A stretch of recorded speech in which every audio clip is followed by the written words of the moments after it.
ہم جب بھی کسی پریشانی میں مبتلا ہوتے ہیں یا پھر کسی مصیبت میں ہوتے ہیں تو مایوس ہو جاتے ہیں، ہر امید چھوڑ دیتے ہیں۔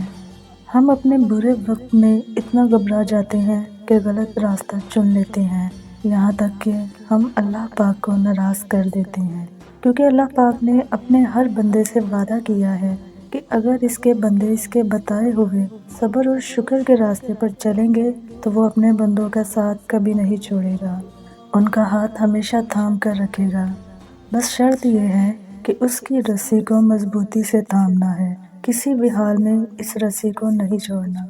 ہمارے پیارے رب نے ہم سے وعدہ کیا ہے کہ وہ اپنے کسی بھی بندے کو اس کی برداشت سے زیادہ کبھی بھی نہیں آزمائے گا۔ اگر ہم آزمائے نہیں جائیں گے، اپنا امتحان نہیں دیں گے تو پھر اللہ پاک کی قربت کیسے حاصل کر سکیں گے؟ اللہ پاک کی بنائی ہوئی بے حد حسین جنت کا راستہ آزمائش میں صبر اور شکر سے ہو کر ہی تو گزرتا ہے۔ بے شک اللہ پاک نے دنیا کا نظام کچھ اس طرح سے تخلیق کیا ہے کہ ہر مشکل کے بعد آسانی موجود ہے۔ ہم بھول جاتے ہیں کہ جب ہماری ماں ہمارا ہاتھ، ہمارا ساتھ کبھی بھی نہیں چھوڑتی، ہمیں ہمیشہ معاف کر دیتی ہے، چاہے جانے انجانے میں یا جان بوجھ کر ہم اس کا کتنا ہی دل کیوں نہ دکھا دیں، تو پھر اللہ پاک جو ہم سے 70 ماؤں سے زیادہ محبت کرتا ہے وہ ہمیں کیسے بھول سکتا ہے؟ ہمارا ہاتھ اور ساتھ وہ کیسے چھوڑ سکتا ہے؟ بے شک آسمانوں اور زمینوں کی قسم، وہ بے حد مہربان ہے، رحم کرنے والا ہے، ہمارے گناہوں کو بخشنے والا اور ہمارے دل سے کی گئی توبہ کو قبول کرنے والا ہے۔ لیکن شرط یہی ہے کہ ہم اسے پکاریں، اسے آواز دیں، وہ ہماری لازمی سنے گا۔ ہمیں اپنی ہر پریشانی میں اسے یاد کرنا ہے۔ اگر وہ ہمیں آزمائشوں میں ڈالتا ہے تو ہمارے لیے ڈھیروں راستے بھی کھول دیتا ہے، اور وہ راستے اسے پکارنے پر ہی نظر آتے ہیں۔ اگر ہم اپنے برے وقت میں صبر اور شکر کرتے ہیں، اللہ پاک کو یاد کرتے ہیں، اس کے وعدے یاد رکھتے ہیں، تو یہ بھی اس کا احسان ہے، اس کی رحمت ہے کہ وہ ہمیں بھٹکنے نہیں دیتا۔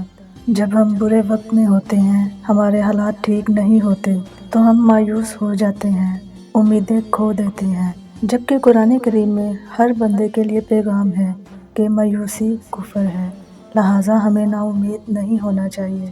اللہ پاک کو یاد کرنا چاہیے، اسے پکارنا چاہیے، اس سے مدد مانگنی چاہیے، بے شک وہ ہم سب کی سننے والا ہے۔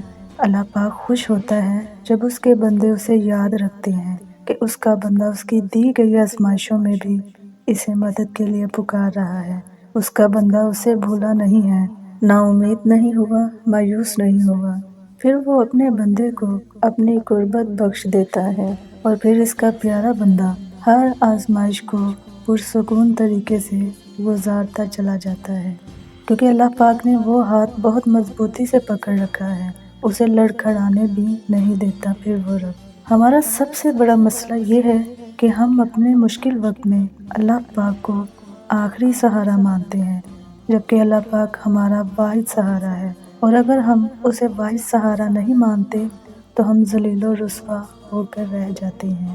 شرط بس یہی ہے کہ ہمیں اللہ پاک کو اپنا واحد سہارا ماننا ہے، پھر کتنا ہی برا اور مشکل وقت کیوں نہ آ جائے، ہمارا دل ہمیشہ سکون میں رہتا ہے، صبر اور شکر لب پہ رہتا ہے، ہم مایوس اور نا امید نہیں ہوتے، ہم اللہ پاک کے راستے سے نہیں بھٹکتے، کیونکہ ہمیں دنیا سے کوئی امید نہیں ہوتی، ہمارے پاس واحد سہارا اللہ پاک کا ہوتا ہے۔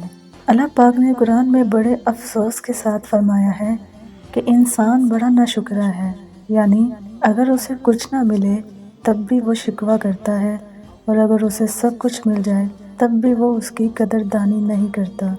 ہم بہت بد نصیب لوگ ہیں، ہم خوش ہونے کے لیے بڑے بڑے لمحوں کا انتظار کرتے ہیں، اور اس دوران ہم خوشیوں کے کتنے چھوٹے چھوٹے لمحے گنوا دیتے ہیں، ہمیں خود بھی اندازہ نہیں ہوتا۔ اللہ قرآن میں فرماتا ہے کہ تم شکر ادا کرو گے تو میں تمہیں زیادہ دوں گا۔ کتنا مشکل ہے یہ کام کہ آپ کو وہ نعمتیں نظر نہیں آتی جو اللہ نے آپ کو آپ کی اوقات سے زیادہ دے رکھی ہیں۔ پتہ ہے نعمتیں پانا بڑا آسان ہوتا ہے، لیکن ان نعمتوں کو سنبھال کے رکھنا بڑا مشکل، تو آپ اپنی نعمتوں کو سنبھال لیں، آپ شکر کی عادت ڈال لیں۔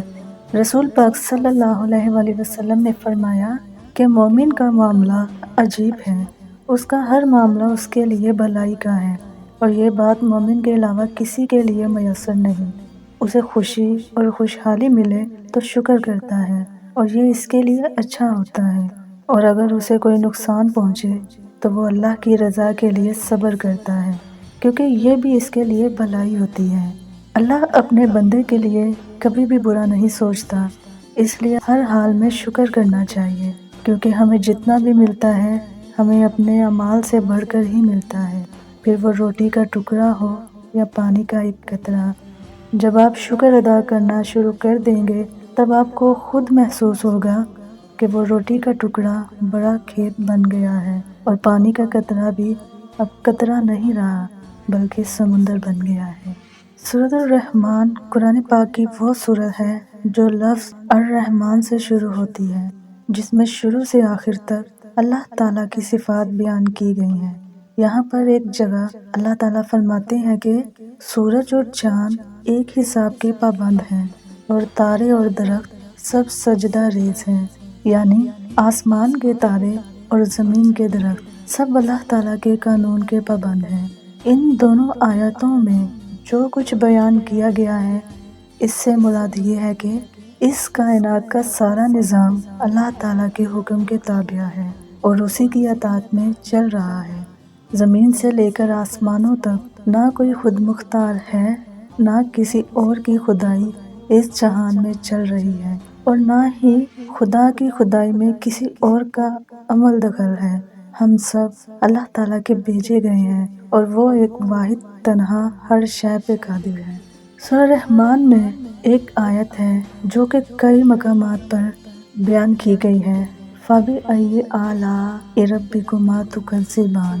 کیا وہی رب جس نے آپ کو پیدا کیا، کیا وہ رب جس نے آپ کو مکمل انسان بنایا، کیا وہ رب جس نے آپ کو کڑے سے کڑے اوقات میں بھی سنبھال کے رکھا، کیا وہ رب جو مسلسل آپ کو نوازے جا رہا ہے، کیا وہ اس قابل نہیں کہ اس کی قدر کی جائے، اس کا احسان مانا جائے، خود کو اس کے احسانوں کے تلے دبا ہوا محسوس کر کے دیکھا جائے؟ کیا آپ نے یہ احساس محسوس کر کے دیکھا ہے؟ کیا آپ نے دل سے الحمدللہ کو محسوس کر کے دیکھا ہے؟ نہیں کیا تو کس بات کا انتظار کر رہے ہیں؟ کیوں ٹالے جا رہے ہیں؟ ابھی بھی وقت ہے اور ابھی ہی وقت ہے، تو تم اپنے رب کی کون کون سی نعمتوں اور قدرتوں کا انکار کرو گے؟ سو ویورز، یہ تھی ہماری آج کی ویڈیو۔ امید ہے کہ آج کی ویڈیو آپ کو ضرور پسند آئی ہوگی۔ اللہ تعالیٰ ہمیں ہمیشہ اپنا شکر گزار بنائے اور ہمارے گناہوں کو معاف فرمائے۔ آمین ثم آمین۔ اپنا خیال رکھیے گا، دعاؤں میں یاد رکھیے گا۔ اللہ نگہبان۔